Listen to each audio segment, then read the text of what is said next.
Rec- Oke, untuk hari ini kita akan belajar kinematika. Oke, aku buka dulu file yang minggu lalu sempat kita bahas. Aku sudah menunjukkan bahwa minggu lalu itu ada satu file, eh, bukan file sih. Sebenarnya teman-teman bisa buka sendiri di internet, meskipun sebenarnya ini bajakan, tapi mungkin teman-teman bisa, ya itu tergantung teman-teman ya. Kalau misalkan mau cari yang buku bajakan boleh, kalau mau beli aslinya silakan gitu. Nah, yang jelas dia bisa ditemukan dengan mudah di internet, buku Jan Kalda atau Markus Morin. Oke. Nah, nih bukunya. Kemarin ini pengantar materi-materi yang akan dipelajari di Olimpiade Fisika. Nah, sekarang aku mau nunjukin ke teman-teman salah satu contoh soal kinematika yang menarik untuk dibahas. Oke, teman-teman bisa lihat soal PR2 yang bagian pesawat. Oke, ini teksnya masih dalam bahasa Inggris. Nanti aku akan terjemahkan ke dalam bahasa Indonesia. Dan setelah aku terjemahkan ke bahasa Indonesia, nanti aku akan coba menunjukkan ke teman-teman bahwa pengerjaan soal ini menarik untuk diulas karena soalnya sendiri sebenarnya mudah, tapi mengerjakannya harus menggunakan teknik matematika tertentu yang membuat teman-teman sadar, oh ternyata aku harus belajar ini untuk bisa ngerjain soalnya. Oke, um, aku coba bacakan dulu soalnya ya. Silahkan disimak. Nanti setelah aku bacakan, aku akan tuliskan lagi ilustrasinya di kertas yang kosong. Pertama, ada dua buah pesawat terbang di ketinggian yang sama dengan kecepatan yang sama. Oke. Kecepatan 1 atau V1 sebesar 800 km per jam. Kecepatan 2 atau untuk kecepatan pesawat 2 V2 adalah 600 km per jam secara berurutan. Oke. Pesawat ini saling mendekati satu sama lain. Pada kondisi tertentu, eh, pada saat tertentu, jalur pesawat ini saling tegak lurus satu sama lain dan jarak antara kedua pesawat terhadap titik potong lintasannya itu sebesar 20 km. Oke. Jadi pada saat tertentu jarak antara kedua pesawat itu terhadap titik potong lintasannya itu 20 km. Ilustrasinya bisa teman-teman lihat di gambar. Oke. Nah, pertanyaannya, tentukan jarak paling kecil antara kedua pesawat dengan mengasumsikan bahwa kedua pesawat ini selalu memiliki kecepatan yang tetap. Aku ulang lagi ya, biar kan ini teksnya dalam bahasa Inggris, takutnya beberapa teman-teman tidak begitu memahami bahasa Inggris dengan baik. Jadi aku coba ulang lagi. Tujuannya nanti pada saat kita ngerjain soal, teman-teman kita sudah berada pada pemahaman yang sama tentang bagaimana situasi tentang soal ini terjadi. Oke, aku ulang lagi. Ada dua buah pesawat berada pada ketinggian yang sama dengan kecepatan masing-masing adalah 800 km per jam dan 600 km per jam. Kedua pesawat saling mendekati satu sama lain, tapi lintasannya saling tegak lurus. Oke. Pada suatu saat, posisi kedua pesawat itu berjarak 20 km dari titik potong lintasannya. Oke. Titik potong lintasannya yang mana? Titik potong lintasannya adalah titik yang nih, yang bulat. Oke. Bisa teman-teman lihat ya. Titik yang bulat tersebut itu titik potong lintasannya. Nah, apakah pada saat di titik potong tersebut kedua pesawat bertemu? Nampaknya tidak. Kenapa? Logikanya sederhana. Pesawat satu berjarak 20 kilometer dari titik potong, atau titik potong itu kita sebut aja titik O. Pesawat 2 berjarak 20 kilometer juga. Masalahnya pesawat 1 bergerak lebih cepat daripada pesawat 2. Artinya, pesawat 1 akan mencapai titik O lebih dahulu daripada pesawat 2. Artinya pada saat pesawat 1 ada di sini, kemungkinan besar pesawat 2 masih ada di posisi sini, masih memiliki jarak. Nah, yang ditanyakan oleh soal ini adalah tentukan berapa jarak minimal yang mungkin antara kedua pesawat. Asumsikan kedua pesawat bergerak dengan kecepatan tetap. Pertanyaan yang paling membuat kita bingung adalah apakah jarak minimal itu terjadi pada saat pesawat 1 berada di titik O dan pesawat 2 berada di titik ini. Apakah ini jarak minimalnya? Ternyata tidak. Lalu, di mana jarak minimalnya? Oke, coba kita ilustrasikan lagi. Bisa jadi jarak minimalnya ternyata berada pada saat pesawat 1 sudah melewati titik O dan pesawat 2 sedikit menuju ke titik O. Bisa jadi ternyata ini adalah jarak minimal.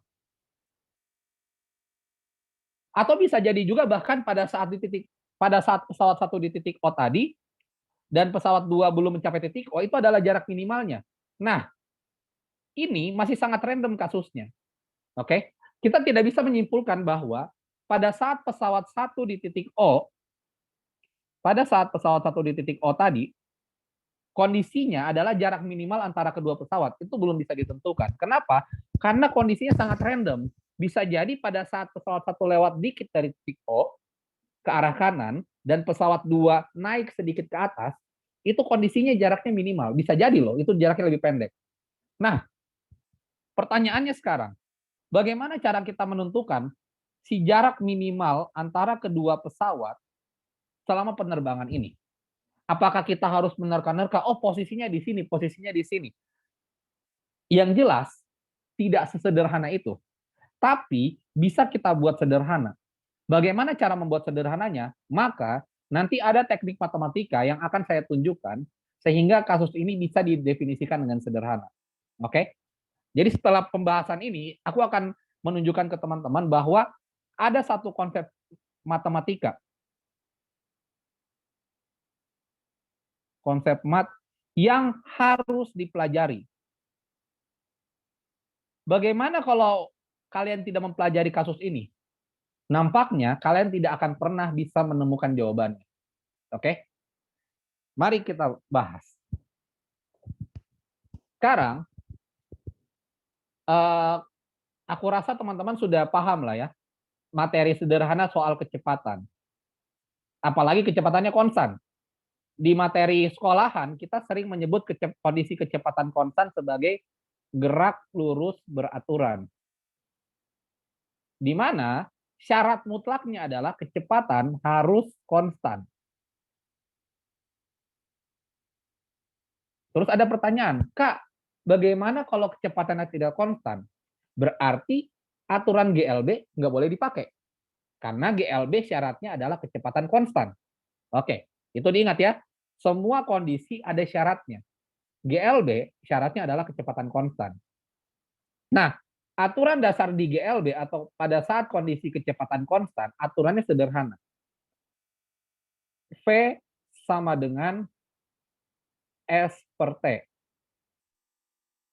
Kecepatan adalah perpindahan per waktu. Perpindahannya terjadi secara stabil, terjadi secara konstan. Oke, artinya terjadi secara konstan pada waktu yang tetap. Nah, itulah yang disebut sebagai kondisi GLB. Kondisi GLB bukan satu-satunya kondisi gerak. Ingat, syarat GLB adalah kecepatan konstan. Oke, kita udah paham. Syarat GLB adalah kecepatan konstan. Nah, berikutnya ini pemahaman satu ya. Pemahaman satu. Kita lupakan dulu pemahaman satu yang berkaitan sama GLB ini, kita masuk kepada kondisi soal. Coba perhatikan baik-baik. Tadi ada pesawat satu bergerak pada lintasan, anggap saja lintasan horizontal. Oke, lintasan di sumbu X.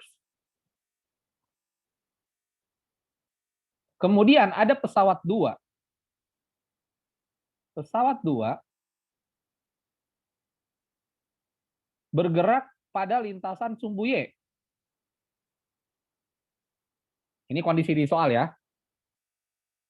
Pesawat satu diketahui memiliki kecepatan 800, atau jangan gini, jangan dulu nyebut nilai kecepatannya. Oke? Kita bahas dulu jarak pesawat satu ke titik potongnya, titik potong lintasannya adalah 20 km. Dan jarak pesawat dua ke titik potong lintasannya ternyata adalah 20 km juga. Nah, ingat, pertanyaan di soal, pertanyaannya atau questionnya adalah berapa jarak minimal antara kedua pesawat. Nah, jarak minimal antara kedua pesawat. Bagaimana cara menghitung jarak minimal antara kedua pesawat? Logikanya sederhana.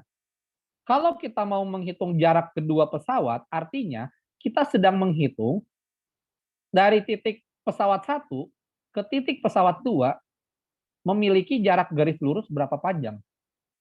Oke. Jarak garis lurus ini yang kita cari sebenarnya.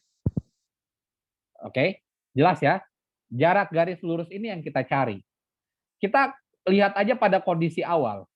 Pada kondisi awal, pesawat satu 20 km dari titik, kita sebut aja titik potongannya ini adalah titik O ya, biar mempermudah penyebutan. Pesawat satu memiliki jarak 20 km pada saat awal terhadap titik nol. Dan pesawat dua memiliki jarak 20 km juga terhadap titik nol.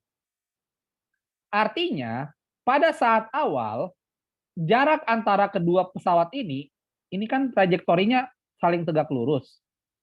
Berarti Pitagoras, segitiga Pitagoras sederhana. Bagaimana cara ngitung Pitagoras? Sesederhana, misalkan ini nilainya nilai C. Nilai C itu adalah, atau karena dia disebut distance atau jarak, kita sebut aja D. Nilai D ini sama dengan akar 20 kuadrat ditambah 20 kuadrat. Karena dia pada kondisi awal kita sebut D0. Kenapa di kondisi awal? Karena lama-kelamaan kan dia bergerak. Kondisi awal ini tidak akan abadi. Dia akan bergerak sehingga nilai C-nya akan terus-terusan berubah. Sorry, bukan nilai C. Nilai D. Nilai D ini akan terus-terusan berubah. Tapi ada nilai awalnya. Oke, D0. Berapa nilai D0-nya? Nilai D0-nya udah Pitagoras saja dari 20 sama 20. Ini aturan Pitagoras sederhana. Kalau teman-teman lupa, jika teman-teman memiliki sisi A di segitiga siku-siku dan sisi lainnya juga adalah A, maka sisi miringnya akan menjadi A akar 2. Oke? Bagaimana cara pembuktiannya? Pakai aturan Pitagoras sederhana, pasti terbukti. Oke? Kita menggunakan pemahaman tersebut, maka dengan mudah kita akan sebut bahwa nilai D0-nya adalah 20 akar 2 km.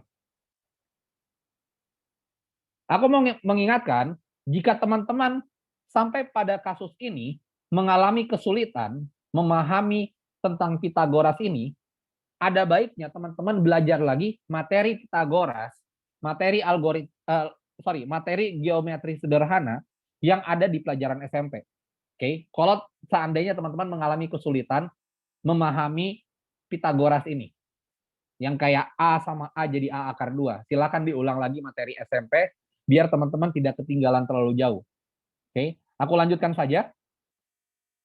Nah, ini adalah pemahaman 2. Bagaimana kita membedah kasus ini biar kita mendapatkan pemahaman yang komprehensif. Nah, ada satu hal yang teman-teman harus perhatikan. Oke? Teman-teman harus sadar bahwa makin bergerak kedua pesawat tersebut, oke, aku gambarkan di bawah sini ya. Setiap kali pesawat tersebut bergerak,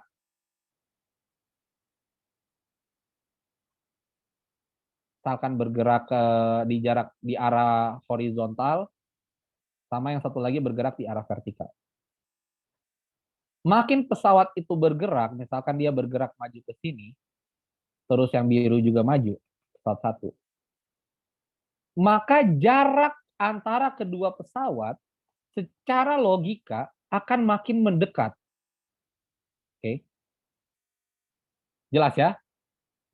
Nilai D-nya akan terus-terusan berubah. Yang tadinya 20 akar 2 pada saat keduanya 20 km, lama-kelamaan akan mendekat, akan berkurang. Sampai pada kondisi yang tadi kita sudah bahas di depan, kalau misalkan pesawat 1 sudah berada di sini, pesawat 2 akan berada di misalkan posisi sini. Jadi kita akan mengindikasikan, oh mungkin nilai ini adalah nilai antara pesawat 1 dan pesawat 2 pada saat pesawat 1 di titik O adalah nilai D paling minimal. Tapi ingat, aku sudah ingatkan bahwa belum tentu. Bisa jadi pada saat pesawat 1 bergerak sedikit ke depan dan pesawat 2 bergerak maju lagi sedikit, ternyata ada titik yang lebih minimal. Oke. Bisa jadi di sini titik minimalnya. Lebih pendek, bisa jadi. Nah, di mana posisi itu terjadi, kita nggak bisa menentukan dengan pasti kalau cuma mengandalkan intuisi. Kita harus punya pemahaman matematis yang dapat menyelesaikan kasus ini. Maka aku akan membahas pemahaman matematis ketiga. Pemahaman 3. Pemahaman 3 ini adalah penggunaan matematika yang matematika pada benda yang bergerak. Apa itu matematika pada benda yang bergerak? Kita mengenalnya, atau secara umum kita mengenalnya sebagai kalkulus. Nah, itu dia kenapa penting untuk belajar kalkulus. Apa itu kalkulus? Isi dari kalkulus itu kurang lebih ini. Limit, diferensial atau turunan,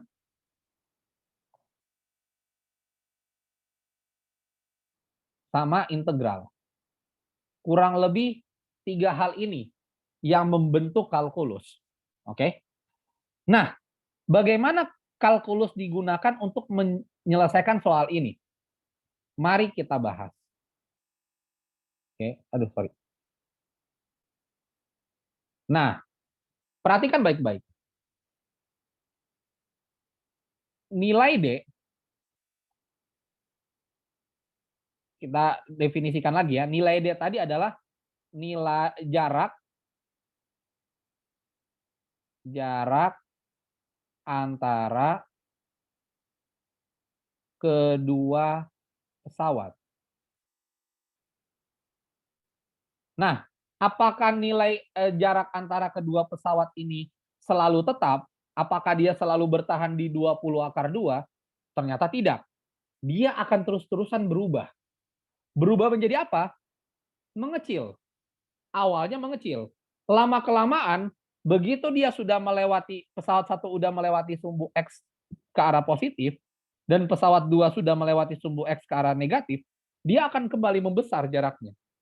Oke. Jadi yang perlu teman-teman ingat bahwa awalnya dia memiliki nilai jarak antara kedua pesawat 20 akar 2. Lama-kelamaan mengecil sampai jarak paling kecil, jarak paling minimal, kemudian dia akan saling menjauh satu sama lain. Makanya yang ditanya adalah jarak minimal. Kondisi di mana dia dari awalnya besar menuju berdekatan, kemudian setelah berdekatan dia menjadi berjauhan lagi. Nah, nilai kondisi D minimal itu yang ditanya. Oke, jarak antara D ini adalah jarak antara kedua pesawat. Oke, dan nilai D itu berubah-ubah.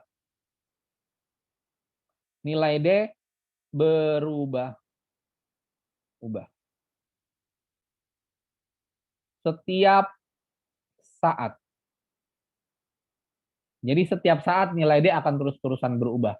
Nah, kondisi di mana suatu nilai terus-terusan berubah, kita sering mengenalnya sebagai fungsi. Makanya aku sudah bilang, fungsi adalah pelajaran matematika yang wajib teman-teman kuasai. Oke? Silakan kerjakan soal-soal fungsi di buku matematika teman-teman.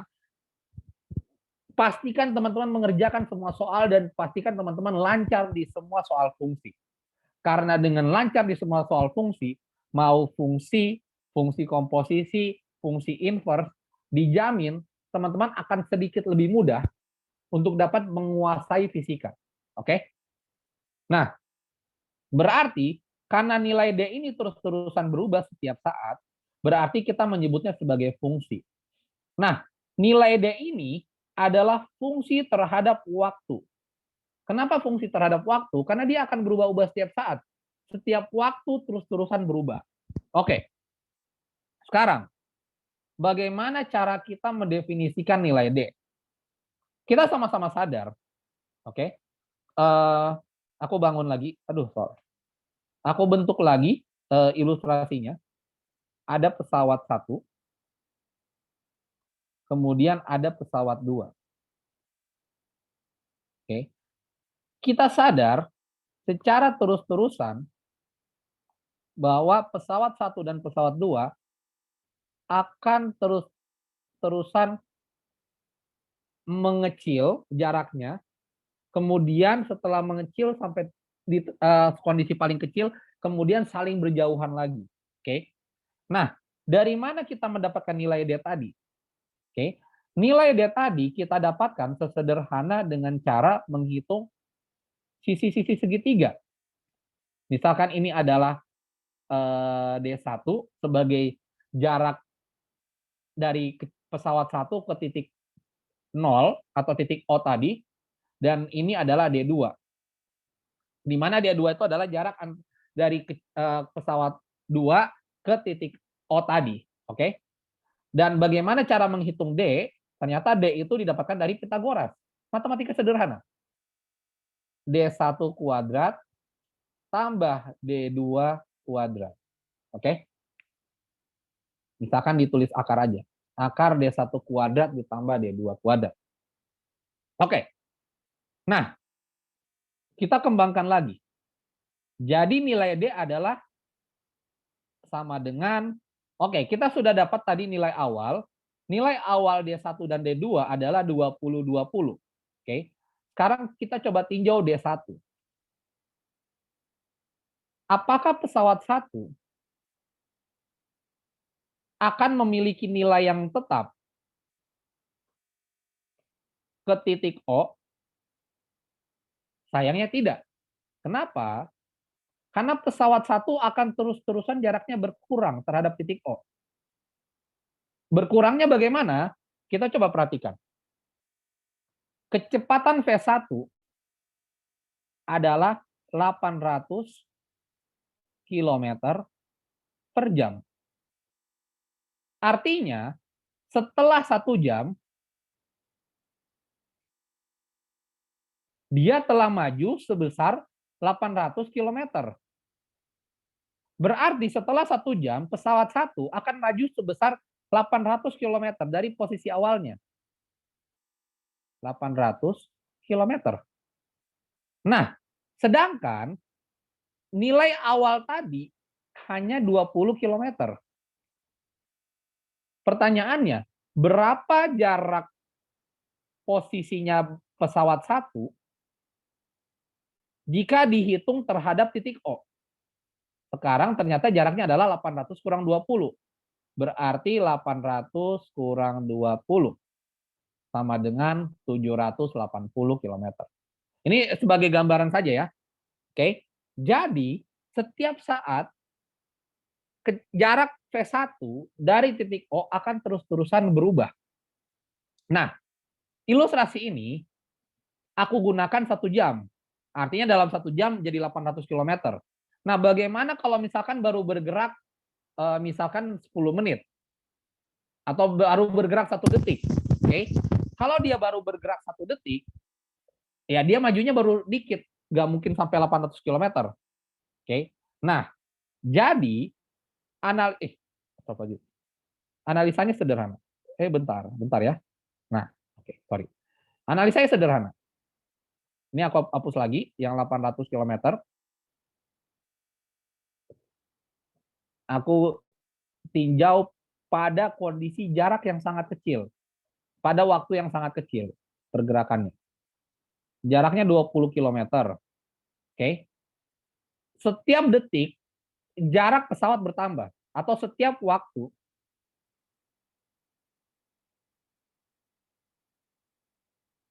jarak bertambah.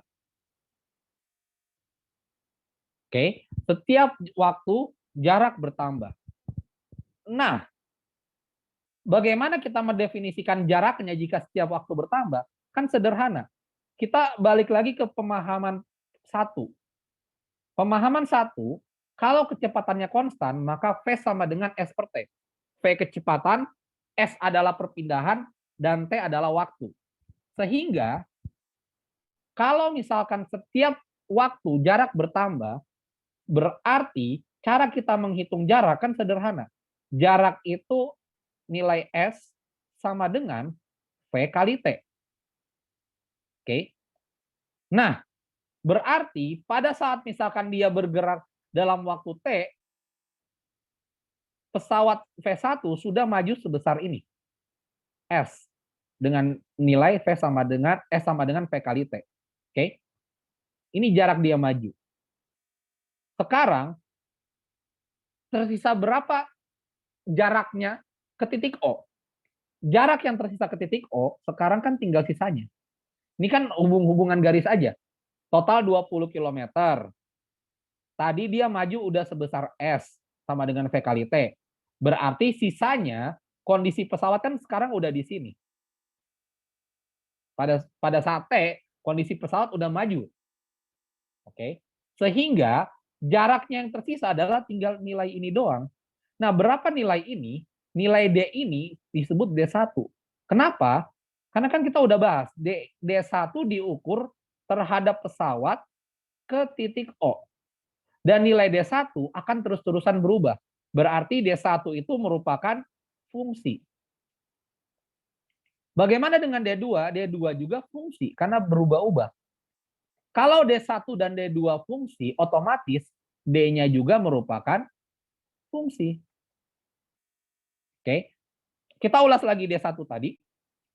Nah, dengan ilustrasi tadi sudah kelihatan bahwa nilai D1 akan bernilai sebesar 20 dikurang V kali T.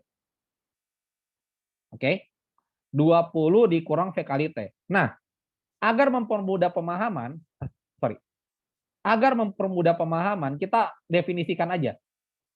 Ke kanan itu positif, ke kiri itu negatif. Oke. Kalau gerakannya ke kiri negatif. Kalau ke kanan positif. Nah, 20 km itu posisi negatif. Karena pada saat awal dia udah di kiri duluan. Berarti kalau seperti itu kita balik aja nih. D sama dengan minus 20, kemudian setiap saat pesawatnya berjalan ke depan. Sehingga jaraknya akan terus-terusan bertambah. Maka dia D1 sama dengan minus 20 ditambah V kali T. Maka nilai D1 sama dengan minus 20 ditambah V1-nya tadi adalah 800 dikali T. Nah, kita sudah sebutkan bahwa D1 itu adalah fungsi.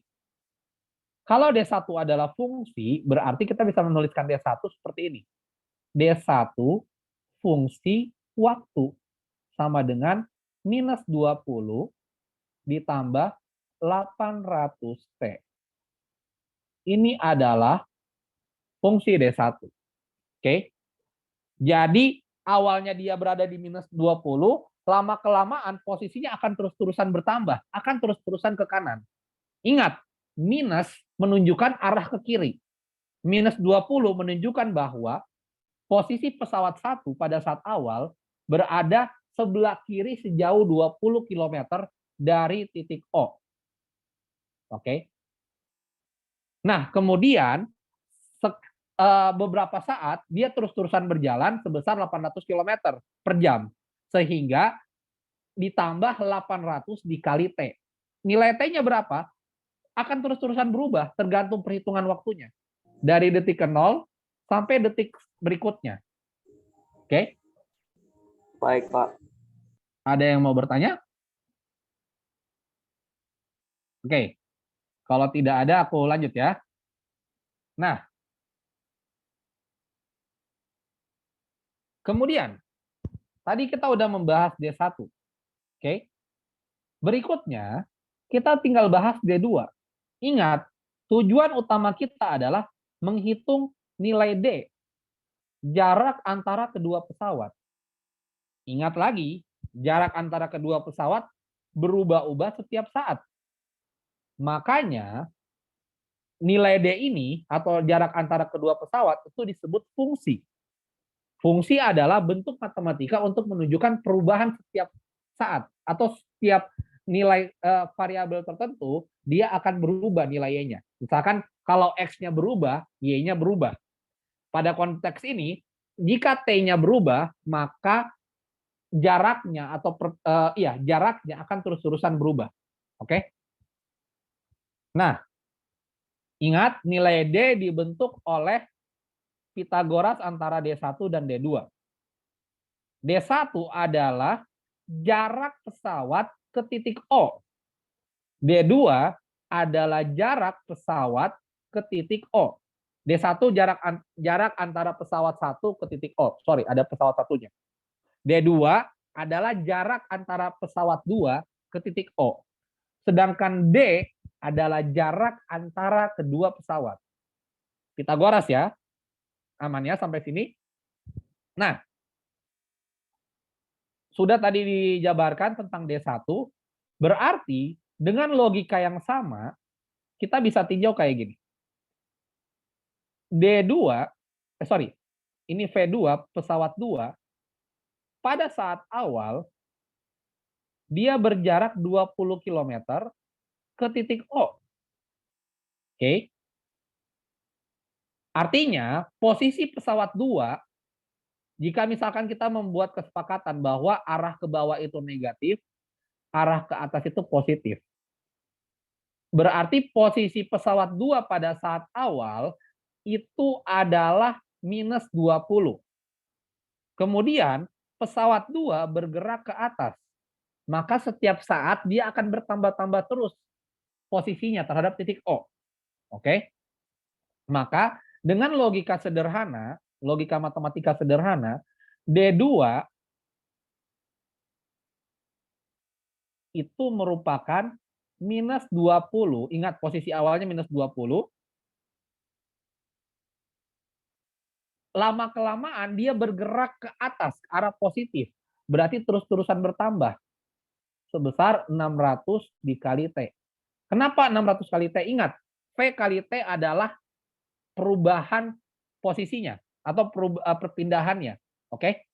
Jadi dia nilai perpindahan adalah V kali T.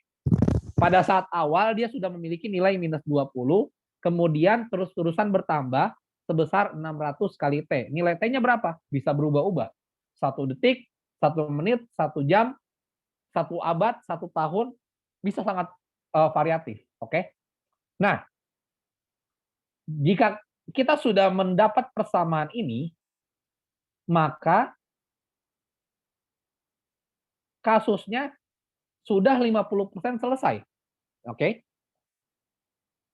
Jadi kalau misalkan kita simpulkan, aku ulangi lagi, ada pesawat satu, sorry, posisinya salah, warnanya. Pesawat satu bergerak horizontal, pesawat 2 bergerak vertikal. Dengan posisi awal jaraknya sama, 20 km, 20 km, maka dia memiliki nilai D, tapi kita sadar nilai D ini akan terus-terusan mengecil. Oke? Mengecil, mengecil, mengecil. Kira-kira seperti itu ya. Nah, karena nilai D terus-terusan mengecil, berarti itu dibentuk oleh fakta bahwa nilai V1 terhadap titik O akan terus-terusan mendekati titik O. Oke? Ini D1. Begitupun pesawat 2 akan terus-terusan mendekati pesawat 2, D2. Kita udah sadar bahwa jarak antara kedua pesawat bisa dicari dengan Pitagoras. Oke? Persamaannya adalah D sama dengan D1 kuadrat ditambah D2 kuadrat diakarin. Dan D1 tadi kita udah dapatkan bentuknya adalah minus 20 ditambah 800 kali T, di mana D2 adalah minus 20 ditambah 600 kali T. Aku tadi mengatakan bahwa dengan mendapatkan nilai ini sudah 50% dari jawaban. Artinya kita sudah memahami kasusnya, kita sudah membedah kasusnya, dari informasi yang diberikan kita mengekstraksi bentuknya menggunakan bentuk matematika.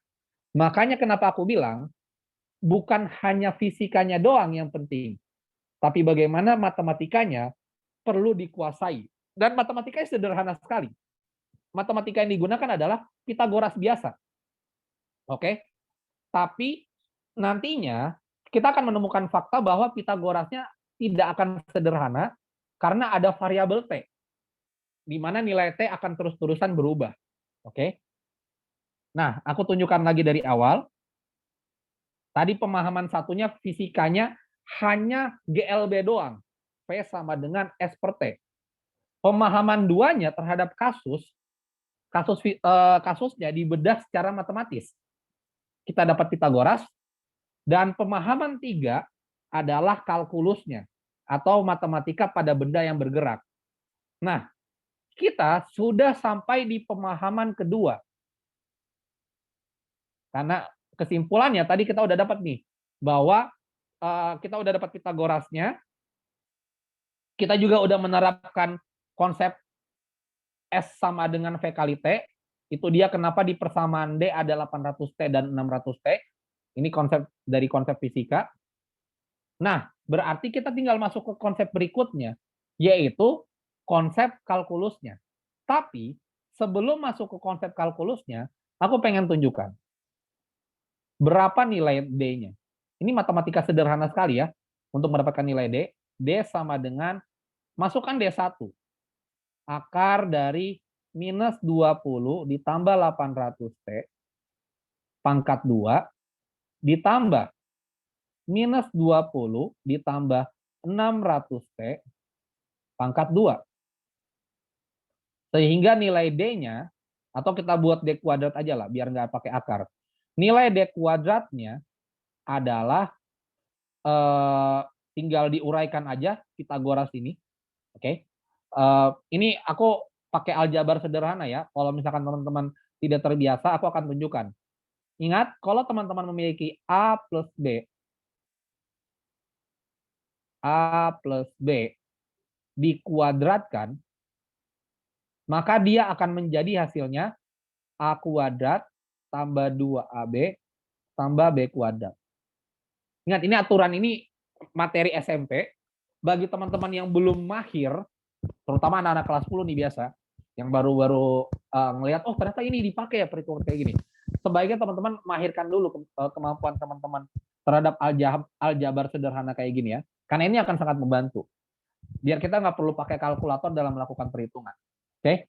Misal, kita balik lagi ke sini. D kuadrat. Kenapa dikuadratin? Biar aku nggak perlu nulisin akar ini. Oke? Agak ribet kalau nulisan akar gitu. Nah, jadi karena aku udah tulis D kuadrat, aku nggak perlu pakai akar lagi. Aku langsung ke dalam penjabaran yang isian Pitagorasnya tadi. Ingat, minus 20 tambah 800T, kalau dikuadratkan, gunakan aja aturan ini, A kuadrat. Minus 20 kuadrat. Sederhana, 400. Minus 20 kali minus 20, 400 ya. Kemudian, 2AB, berarti 2 kali A kali B. A-nya minus 20, B-nya 800T. Kalikan semua aja, dikalikan 2. Karena semuanya positif, kecuali minus 20, maka kalau dikalikan, dia akan menjadi negatif. Oke, negatif 2 kali 20, 40, 40 kali 800, 8.000 kali 4, 3.200 ya. Kalau ada kesalahan, silakan dikoreksi saja. Bisa jadi aku melakukan perhitungannya salah. Kemudian ditambah 800T dikuadratkan. 800 kuadrat itu adalah, bentar, kalau 800 itu 88, 64, nolnya 4. Berapa tuh? 640.000. Oke. Terus berikutnya lagi ditambah 400 dikurang 20 kali 600 kali 2, 40 kali 6, kayaknya 48.000. Ingat, kalau aku salah silakan dikoreksi.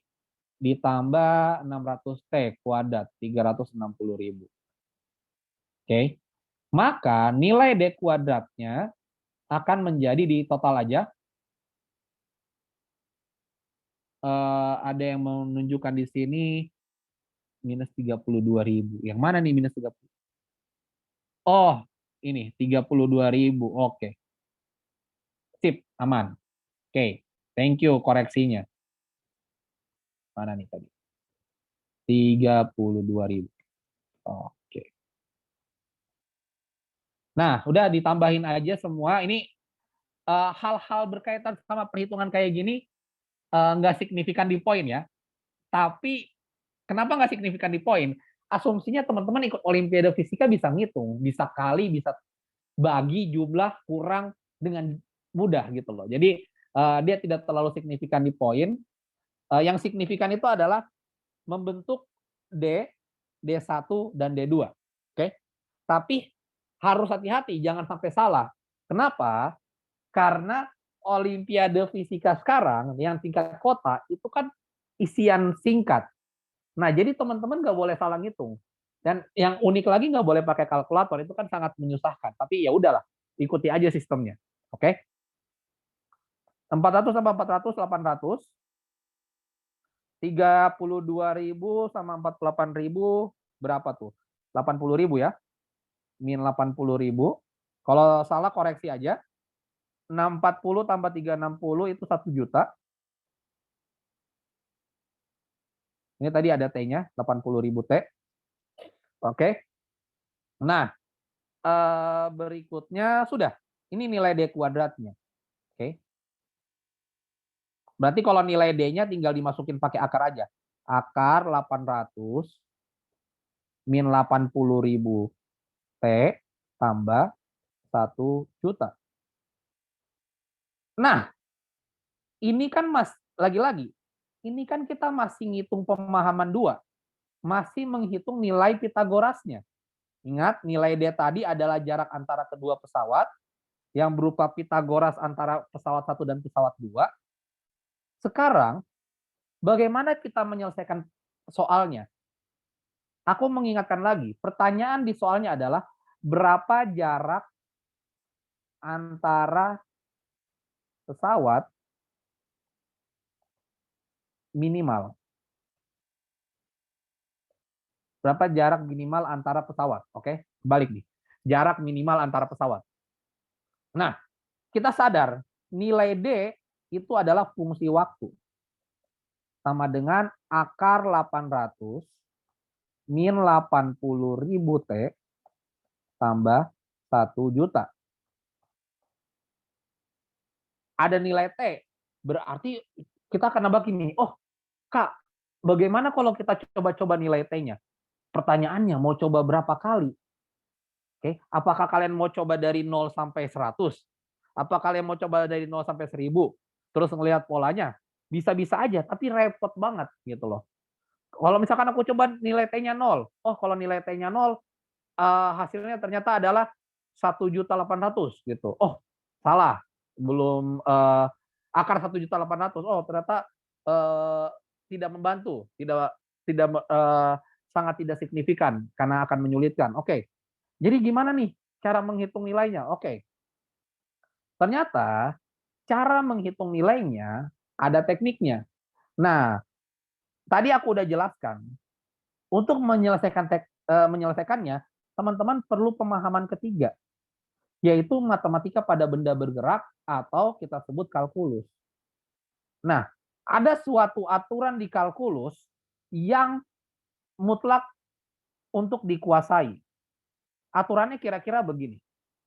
Jika teman-teman memiliki suatu fungsi fx, jika ada fungsi fx, dan kita ingin mencari nilai maksimum atau minimum dari fungsi fx, aturannya sederhana. Nilai fx tadi tinggal kita turunkan. Jadi kita diferensialkan. dfx per dx, oke, nilainya harus sama dengan 0. Ini disebut sebagai uji titik stasioner. Oke, ini adalah aturan kalkulus yang perlu dikuasai untuk menghitung nilai maksimum atau nilai minimum suatu fungsi. Tanpa perlu kita mencoba-coba setiap nilai X-nya atau setiap nilai T-nya. Nah, tentu ini akan menjadi hal baru buat beberapa orang. Mungkin buat beberapa yang lain sudah terbiasa. Atau mungkin tahu caranya, tahu metode ini, tapi tidak tahu esensinya. Kenapa sih kita harus, kenapa sih ada uji titik stasioner ini untuk mencari nilai maksimum dan minimum? Oke, sebenarnya ini harusnya jadi PR buat teman-teman. Ini jadi PR sendiri. Teman-teman harus cari tahu, kenapa bisa seperti itu? Berarti teman-teman harus belajar otodidak, belajar mandiri nih, untuk bisa tahu kok bisa dengan uji titik stasioner di mana dfx per dx atau kita turunkan nilai fx, nilainya sama dengan 0, itu membuat kita tahu nilai maksimum atau minimum. Oke?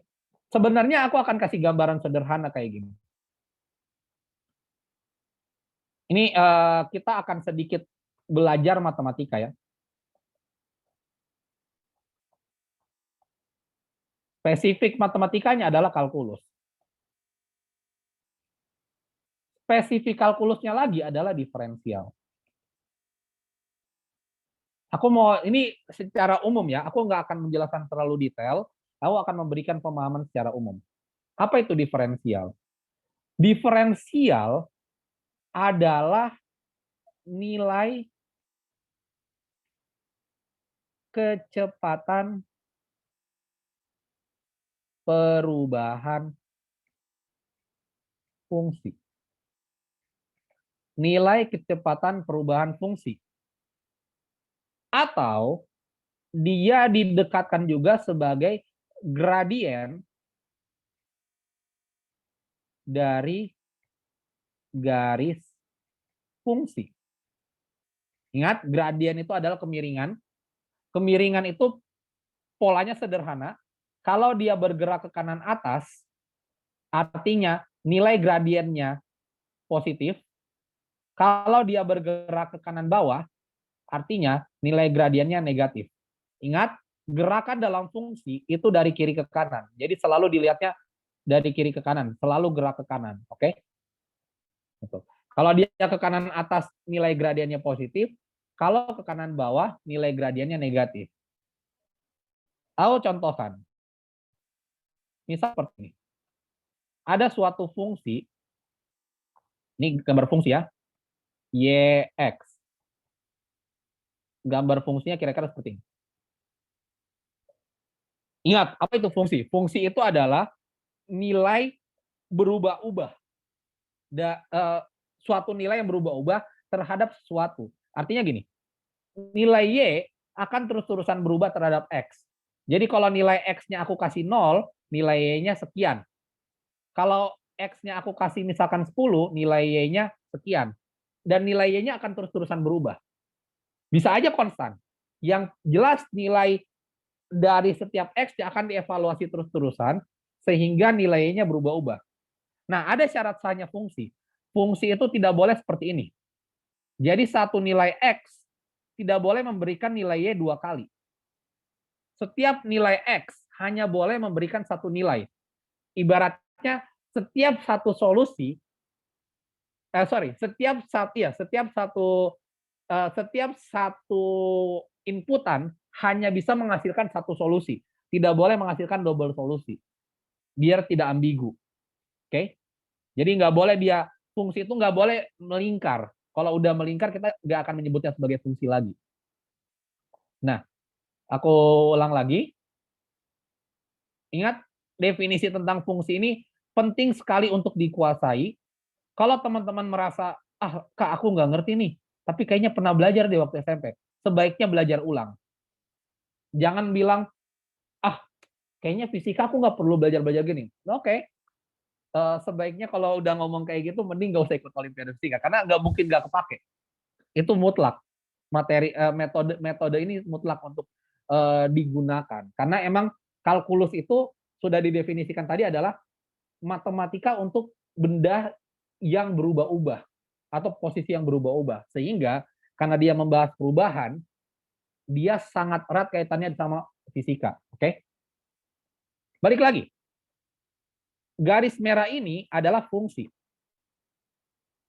Oke? Garis merah ini adalah fungsi. Bentar. Aku ganti aja garisnya.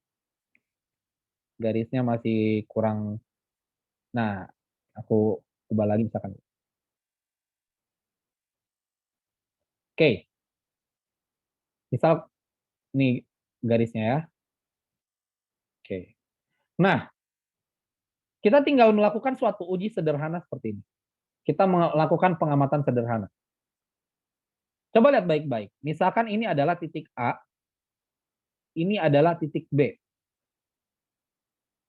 dan ini adalah titik C. Coba lihat. Dari A berjalan sampai ke B, garisnya cenderung untuk terus-terusan naik, tidak pernah turun. Ingat, naik yang dimaksud naik adalah ke kanan atas. Oke. Jadi dari A ke B, dia terus-terus punya kecenderungan untuk naik. Tidak pernah turun. Oke. Artinya, nilai gradien dari A sampai B itu selalu lebih besar dari 0 atau selalu positif. Sekarang perhatikan. Dari B ke C,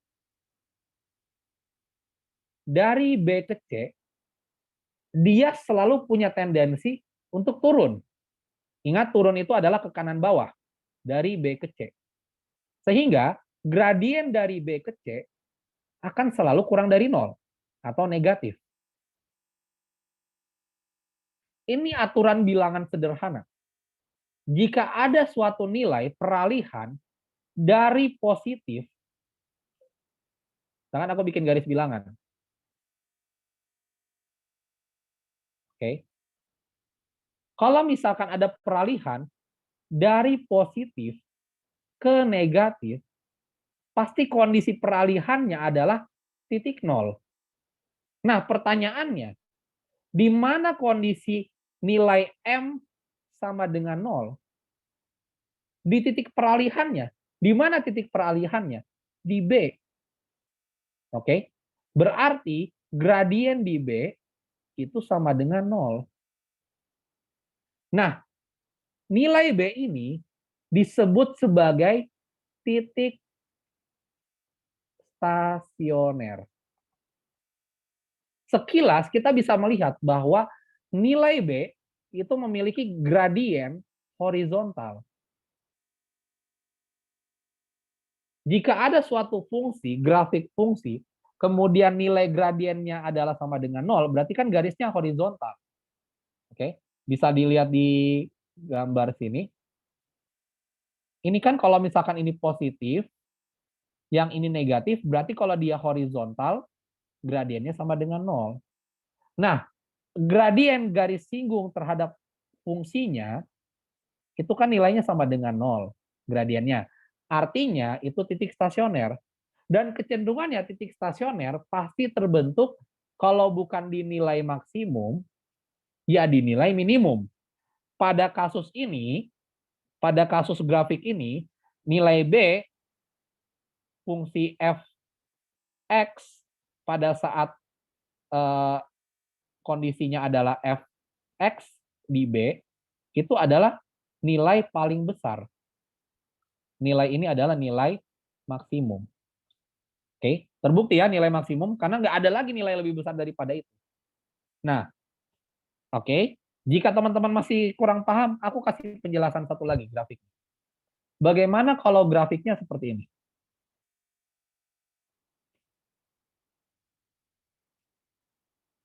Bentar, misalkan kayak gini. Oke, kita bagi lagi nih, misalkan ini titik C, D, E. Oke, ini sama juga Y sama X. Terus kita cek baik-baik. Dari C ke D, gerakannya cenderung turun. Berarti gradien dari C ke D itu kurang dari 0 atau negatif. Sorry ya. Nah, kemudian gradien dari D ke E, karena grafiknya cenderung naik, maka nilai gradiennya adalah lebih besar dari 0 atau positif. Dan tentu saja, dari negatif ke positif, pasti kan ada peralihannya. Peralihannya adalah nilai 0. Nah, di mana nilai gradiennya 0, ya di titik peralihan antara dari C ke E. Titik peralihannya adalah di titik D. Berarti gradien di D itu sama dengan 0. Nah, nilai titik D ini kita kenal sebagai titik stasioner. Titik stasioner. Kenapa titik stasioner? Karena kalau kita bentuk garis singgung di titik D, garis singgungnya adalah garis horizontal yang memiliki nilai gradien sama dengan 0 di titik D loh. Oke.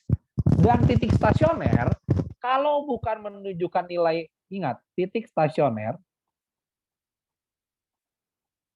kalau bukan menunjukkan nilai maksimum, dia akan menunjukkan nilai minimum. Mana contoh yang nilai maksimum? Yang nilai maksimum adalah titik B tadi di atas. Oke. Titik paling tingginya itu adalah titik stasioner, di mana garis singgungnya, kalau kita bikin garis yang menyinggung titik tersebut, pasti dia garis horizontal. Oke.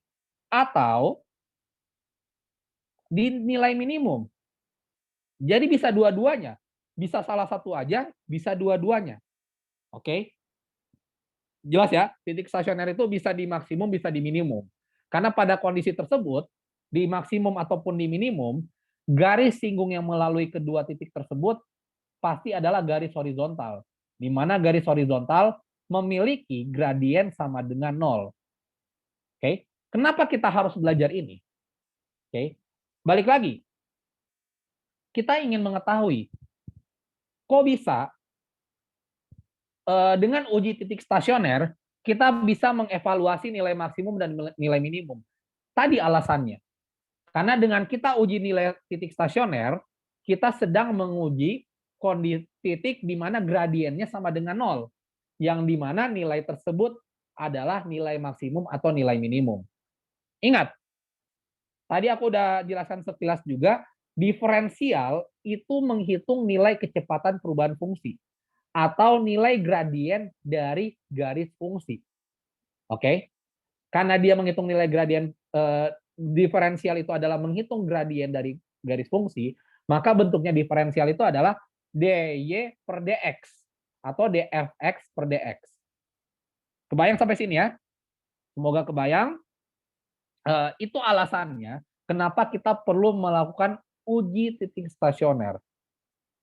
Untuk mempelajari ini lebih lengkap, ini tidak dipelajari di mungkin di buku fisika biasa nggak ada. Jadi teman-teman silakan belajar buku matematikanya, cek pelajaran diferensial atau turunan, dan pelajari, kerjakan semua soal yang ada di buku matematika teman-teman berkaitan sama diferensial untuk bisa memiliki pemahaman lebih jelas lagi tentang uji titik stasioner untuk menghitung nilai maksimum atau minimum dari suatu fungsi. Oke? Kalau ada teman-teman bilang, Kak, pelajaran diferensial atau turunan pelajaran kelas 11 atau kelas 12 dan saya belum belajar, belajar sendiri. Jangan tunggu diajarin ya. Kalau kalian nunggu diajarin berarti kalian baru belajar ini pas kalian kelas 11 atau kelas 12. Ya kalian udah nggak mungkin ikut olimpiade lagi gitu loh. Oke?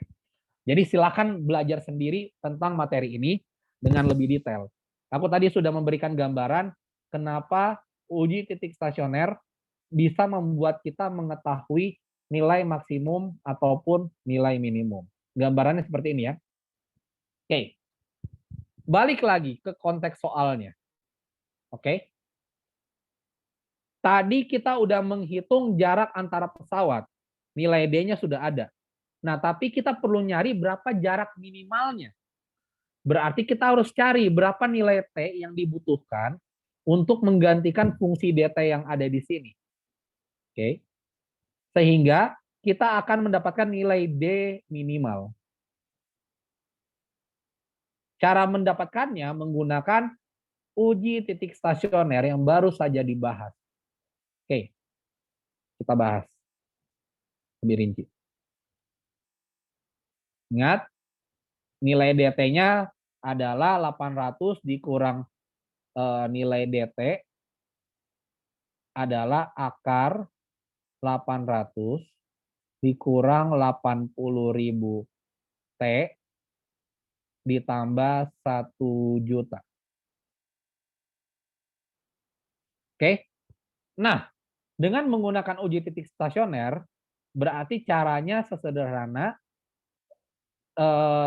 kita turunkan D per dt.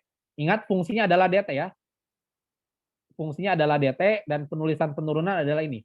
D per dx dari fx. Karena di sini fungsinya adalah d, berarti d per dt dari dt. Oke. Ingat d yang di sini tidak sama dengan d per dt ini ya. D per dt ini adalah operator diferensial. Oke. Jadi d per dt dari d fungsi t. Kita tinggal turunkan aja. Nah, bagaimana cara menurunkan fungsi ini? Akar 800 kurang 80.000 T ditambah 1 juta menggunakan teknik turunan rantai. Oke. Minggu lalu aku udah ingatkan ke teman-teman. Belajar turunan ada 3 aturannya. Kali, bagi, dan rantai. Oke. Dan aku nggak akan menjelaskan di sini. Aku pengen teman-teman belajar sendiri. Oke. Karena dia nggak relevan sebenarnya terhadap materi olimpiadanya, tapi teman-teman perlu bisa punya kemampuannya, jadi teman-teman belajar sendiri. Nggak mungkin dia ibaratnya nggak akan cukup waktu untuk mengajari materi ini khusus di pembinaan olimpiade fisika. Jadi silakan belajar sendiri ya tentang turunan-turunan ini. Ada 3, kali, bagi, sama rantai. Nah, buat teman-teman yang udah tahu, kira-kira hasilnya akan menjadi seperti ini. 1/2 dikali 8 dalam kurung 800 kurang 80.000 T ditambah 1 juta pangkat 1/2 itu kan, akar itu kan pangkat 1/2, nanti dikurangin 1, jadi pangkat min 1/2, dikali turunan yang ada di dalamnya. Turunan yang ada di dalamnya, ini mungkin teman-teman yang tidak familiar akan bingung, loh kok tiba-tiba ada 1/2, turunan yang di dalamnya apa, ini kenapa ada pangkat min 1/2, silakan dipelajarin sendiri ya. Oke. Nanti ini akan menjadi dikali minus 80.000. Oke, nanti kalau dituliskan lebih rapi, bentuknya akan kira-kira seperti ini. D per dt dari D fungsi T sama dengan minus 80.000 bagi 2. 80.000 bagi 2 itu 40.000 ya, aku langsung tulis saja. Minus 40.000 bagi akar 800 kurang 80.000 T ditambah 1 juta. Nah, ingat ujinya pada saat nilai turunannya sama dengan 0. Oke. Diuji pada saat nilai turunannya sama dengan 0. Oke. Nah, berarti sekarang kita tinggal menghitung aja nilai ini. Kalau dia sama dengan 0, nilai T berapa yang valid? Oke. Nah, bentuk ini agak sedikit rumit untuk dipahami. Kenapa? Karena nilai T-nya ada di penyebut dan penyebutnya ada di dalam akar. Oke. Jadi kalau misalkan kita kali silang ke 0, ya udah min 40.000 sama dengan 0. Jadi aneh, berantakan hasilnya. Nah, ada teknik lain. Ini rekayasa matematika sederhana ya. Rekayasa matematika sederhana untuk mempermudah kita biar tidak mengalami kesulitan matematis seperti ini. Caranya adalah nilai dt tadi tidak perlu dituliskan dalam dt, tapi kita ambil saja nilai kuadratnya. D kuadrat sama dengan 800 min 80.000 T tambah 1 juta. Oke, aku akan jelaskan kenapa. Tapi nanti dulu, kita hitung dulu nilainya. Jadi kalau dia dituliskan dalam bentuk D kuadrat atau dt pangkat 2, nilainya adalah minus 40.000, 40.000 lagi. Hilangin aja akarnya. Oke. Ingat, D kuadrat ya, fungsi yang ini. D kuadrat, sebelum dimasukin D tadi yang diakarin, kita pakai D kuadrat aja. 800 kurang 80.000 T tambah 1 juta. 800 kurang 80.000 T. Sorry, 1 juta. Astagfirullahaladzim, ada satu hal yang aku lupa. 1 jutanya itu harus ada T kuadrat ya. Kejauhan. Ini aku revisi dulu ya. Nah, ini 640.000 T kuadrat. Ini 360.000 T kuadrat. Oke. Karena di 800 T dan 600 T-nya itu ada T. Berarti ini 1 jutanya T kuadrat. Ini 1 juta T kuadrat. Oke.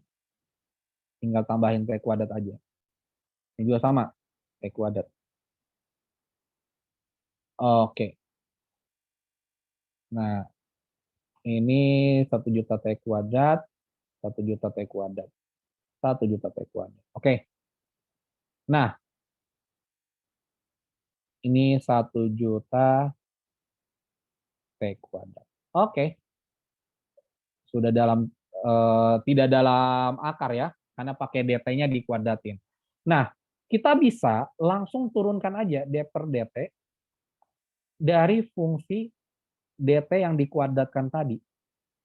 Ini memungkinkan untuk dilakukan. Kenapa? Ibaratnya gini, kalau nilai dt-nya maksimum, sudah pasti dt kuadratnya akan jadi nilai maksimum juga. Logika sederhana, misalkan begini, kalau nilai dt paling maksimum itu adalah 10 misalkan, maka dt kuadrat maksimumnya adalah 10 kuadrat 100. Gitu. Oke, kebayang? Nah, tapi nilai ini hanya valid jika nilai dt-nya itu adalah nilai positif. Oke, aku akan tunjukkan. Kenapa itu memungkinkan? Karena gini, bayangkan kalau nilai DT-nya, nilai maksimum dari DT itu adalah misalkan min 3. Min 3 ini didefinisikan sebagai nilai maksimum. Oke? Sedangkan nilai DT itu bisa aja, selain min 3, bisa jadi min 9. Dari min 9 sama min 3, siapa yang lebih besar? Lebih besar min 3. Sekarang, kalau dikuadratkan, DT kuadrat, siapa yang akan menjadi nilai yang lebih besar? Min 9 kuadrat atau min 3 kuadrat? Ternyata min 9 kuadrat, 81. Jadi akan salah pemahaman ini kalau misalkan nilai DT-nya bukan nilai, ada nilai negatifnya. Oke? Di kasus ini kita bisa pastikan bahwa nilai D sudah pasti nilai positif. Kenapa seperti itu? Karena nilai D itu kan jarak antara pesawat, dan jarak antara pesawat kan tidak relatif, tidak bisa positif atau negatif, dia selalu memiliki nilai. Oke, selalu bernilai positif. Jelas ya? Ingat ilustrasinya tadi, antara pesawat dan jarak antara pesawat itu selalu positif, nggak mungkin negatif. Oke, karena jarak pesawat itu adalah nilai skalar, nilai yang misalkan aku duduk di samping Pak Jokowi, jarak aku sama Pak Jokowi tidak mungkin dinyatakan dengan nilai negatif. Kalau yang bisa dinyatakan dengan nilai negatif itu adalah posisi. Oke? Kalau jarak tidak bisa dinyatakan dengan nilai negatif. Semoga kebayang ya. Nah, karena kita sadar DT itu selalu positif, maka nilai DT paling maksimum sudah jelas bisa untuk mendefinisikan nilai DT kuadrat paling maksimum. Oke. Kenapa kita perlu DT kuadrat? Biar dalam perhitungannya nanti kita tidak perlu menemukan bentuk yang rumit seperti ini.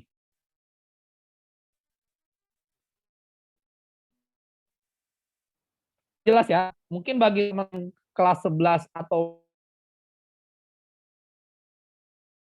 mungkin yang ini sudah nyambung di otak teman-teman. Tapi mungkin yang baru belajar agak sedikit, aduh apaan sih ini? Gak apa-apa. Berarti teman-teman banyak PR yang perlu dipelajari, terutama di bagian matematikanya. Oke? Nah, ini aku balik lagi ke sini. Nah, maka tadi kan sudah didefinisikan D per DT kuadrat. Oke, ini aku hapus aja, bentar ya. Ini aku hapus.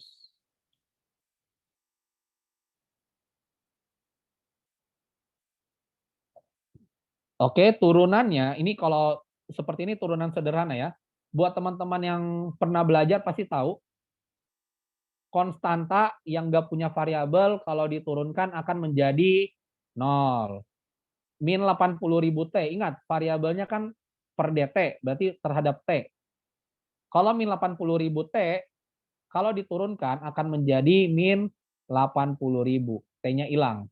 Karena T pangkat 1, satunya dikurang 1. Gitu. T pangkat 0, jadi 1. Min 80.000 kali 1, min 80.000. Nah, kalau 1 juta T kuadrat, kalau diturunkan, dia akan menjadi 2 juta, 2-nya dikali 1 juta, kemudian T-nya pangkatnya berkurang 1. Oke? 2 juta T. Sehingga, ingat, uji titik stasioner dilakukan dengan cara nilai turunannya dibuat sama dengan 0.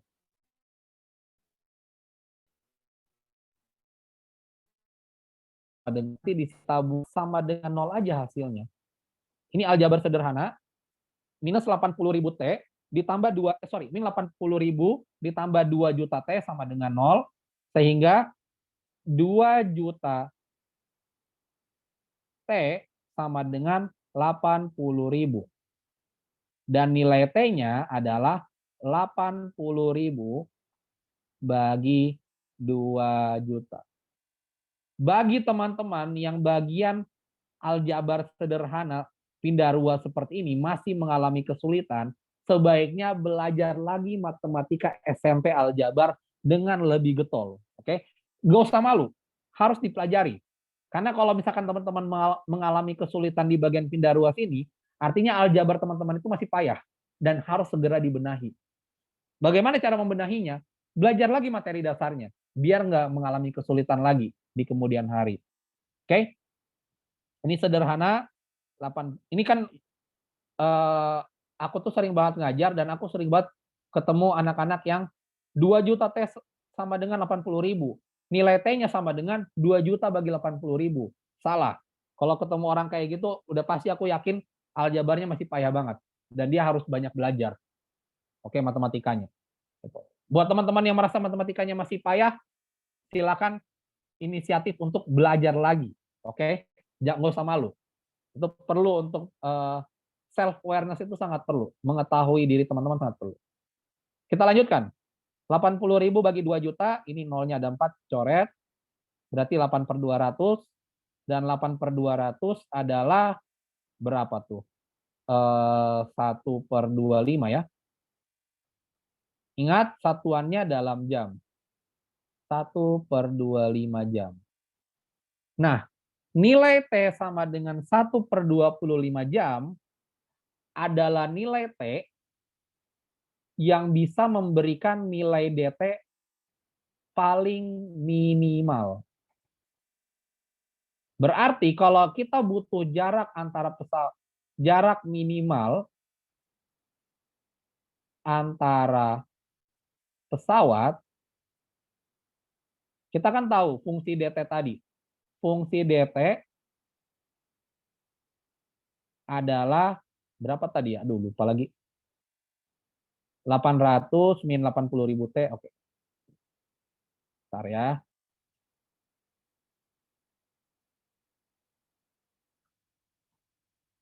800 minus 80.000 T ditambah 1 juta T kuadrat. Ini adalah fungsi DT-nya ya. Untuk mencari nilai minimalnya, masukkan aja nilai T yang tadi udah didapat. Oke. Nilai T yang udah didapat adalah 1/25 jam. Jadi pada saat setelah 1/25 jam sejak bergerak, kondisi jaraknya itu adalah jarak paling minimal. Oke. Jadi tinggal masukin aja D dalam kurung 1/25. Materi fungsi sederhana ya. 800 dikurang 80.000 kali 1/25 ditambah 1 juta kali 1/25 kuadrat kan adalah 625. Oke. Dah tinggal dijumlahin aja. 800 kurang 80.000 per 100/25. 100/25 adalah 4. 4 kali 800 min 3.200. Oke.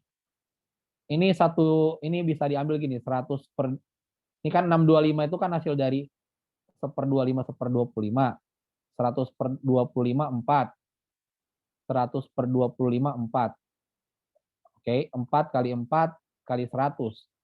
16 kali 100, 1.600. Oke. 1.600 tambah 800. Woi, nilai D-nya kok negatif? Oke. Kayaknya ada kesalahan hitung. Pokoknya tinggal masukin aja ya. Tinggal masukin aja. Nilai D-nya bisa didapatkan. Bentar. Kok nilai D-nya negatif? 800 kali 4, 3.200. Yap, betul. 100 bagi 25, 4, 4, 600, 16. 16 kali 100, 1.600, 2.400, 800. 800. Oke, kayaknya ada bagian perhitungan yang bermasalah. Mungkin bisa dievaluasi dari nilai T-nya tadi ini. Tapi overall, oke. Overall, untuk mengetahui jawaban dari soal pesawat-pesawat tadi, yang ada 2 pesawat saling bergerak mendekat, berapa jarak minimal antara kedua pesawat, ada 3 konsep yang harus dikuasai. Pertama, konsep fisikanya. Oke. Dia bergerak secara konstan. Kalau bergerak secara konstan artinya dia memenuhi kondisi B atau gerak turun dengan sederhana dengan pertek. Kemudian tinjau kasusnya. kasus pada gambar itu adalah kalau kita tarik jarak antara kedua pesawat terus-terusan, kita bisa menggunakan konsep Pitagoras. Sederhana. Ada D1, D2, di mana D1 dan D2 berubah-ubah, maka tercipta nilai D-nya. Nilai D-nya berubah-ubah juga. Oke. Begitu kita udah dapat nilai Pitagorasnya, kita bisa menggunakan materi kalkulus tadi, di mana menggunakan metode uji titik stasioner. Jadi, bagaimana cara kita menjawab soal ini jika kita melakukannya di Olimpiade Fisika? Sebenarnya sederhana. Pertama kita ilustrasikan. Jadi aku pengen nunjukin nih bahwa 3 step ini bisa dilakukan dengan sangat cepat. Oke. Kenapa ini terlihat sangat rumit? Karena kan aku ngejelasin aturan-aturan dasarnya masih aku jelasin dulu. Jadi kelihatannya kayak rumit banget. Padahal kan ini karena kita dalam kegiatan belajar mengajar, aku ajarkan teman-teman, teman-teman bisa ngikutin, aturan-aturan ini caranya gini, kenapa aturan ini ada. Tapi kan kalau di pengerjaan soal, asumsinya juri udah ngerti aturan-aturan itu dari mana asalnya, nggak perlu dijelaskan lagi. Jadi aku akan tunjukkan bagaimana cara menjawab soal yang tadi secara ringkas. Kita ilustrasikan dulu. Ada pesawat satu. Oke. Pesawat satu memiliki jarak D1 terhadap titik O. Kemudian ada pesawat 2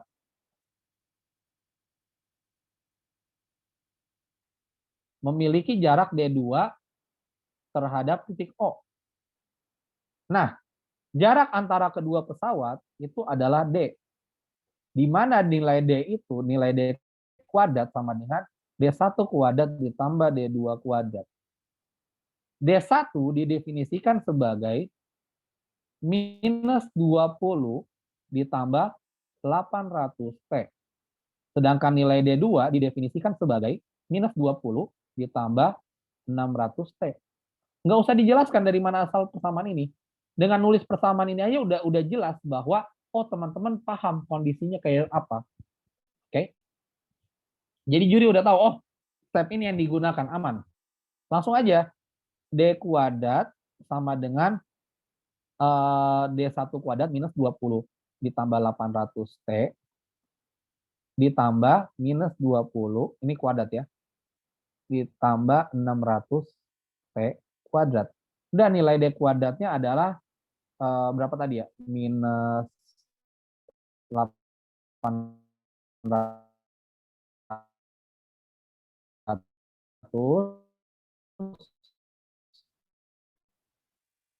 ditambah 100-nya dikurang 80.000 T ditambah 1 juta T kuadrat. Oke. Nah, setelah dapat nilai D kuadrat ini, maka kita mencari nilai minimal. Nilai minimal D didapatkan dengan cara D per DT dari D kuadrat. Maka nilainya, ingat kondisinya pada saat sama dengan 0, kita tuliskan aja D per DT dari D kuadrat itu adalah minus 80.000 T ditambah 2 juta T kuadrat sama dengan 0. Oke, berarti, ini udah nggak ada T-nya ya. Maka nilai T-nya sama dengan 80.000 per 2 juta. 80.000 per 2 juta, 8 per 200. 8 per 200 itu berarti, ini aku turun lagi. 8 per 200, 1 per 25. Benar ya? 4 per 100, 1 per 25. Oke. T-nya adalah 1 per 25 jam. Jadi nilai D-nya, nilai D minimal didapat dengan cara D 1 per 25. Sama dengan, tinggal masukin aja nilainya. Titik, dapat hasil akhirnya. Titik. Gitu. Jadi bisa dituliskan dengan cepat. Tapi penjelasan tadi panjang karena aku pengen nunjukin ke teman-teman bahwa ada pemahaman-pemahaman yang perlu dikuasai dan apa saja pemahaman-pemahaman yang perlu dikuasai. Secara umum, kalau kita simpulkan, teman-teman harus menguasai konsep fisikanya. GLB, GLBB, oke? Pemahaman fisika sederhana yang dipelajari di sekolah, kinematika semuanya harus dikuasai. Gerak vertikal ke atas, itu bebas, dan lain sebagainya. Oke? Nanti juga pemahaman vektor perlu dikuasai, itu fisikanya. Yang kedua adalah tinjauan kasus. Lihat kasusnya seperti apa, adakah bentuk matematika yang bisa diaplikasikan terhadap kasus tersebut. Jadi matematika terapan. Oke. Di sini matematika terapannya adalah Pitagoras. Gunakan matematika terapannya. Yang ketiga, ada bantuan materi matematika yang perlu lagi dikuasai, yaitu matematika kalkulus. Untuk membantu kita untuk mengetahui berapa nilai minimal tadi. Karena ada metode di kalkulus yang bisa mempermudah kita dalam melakukan perhitungan, yaitu uji titik stasioner untuk melakukan perhitungan nilai maksimum atau nilai minimum. Oke? Nah, dari sini udah kelihatan ya bahwa teman-teman sangat perlu belajar matematika. PR-PR tadi yang aku udah tekankan adalah jangan lupakan untuk mempelajari materi diferensial, materi turunan. Silakan baca buku matematika teman-teman, matematika sekolahan aja. Kuasai latihan soal, kerjakan semua soalnya. Kalau aman, coba lagi balik ke fisika. Insya Allah akan mudah untuk kerjain soal-soal fisika. Oke, termasuk tadi ada aturan-aturan turunan kayak aturan kali, bagi, rantai, itu metode-metode perhitungan sederhana. Silakan dikuasai juga. Oke, biar mempermudah teman-teman untuk melakukan perhitungan di soal-soal kayak gini. Nah, kurang lebih itu saja materi kinematika yang aku pengen tunjukkan di pelatihan hari ini. Seperti biasa, aku akan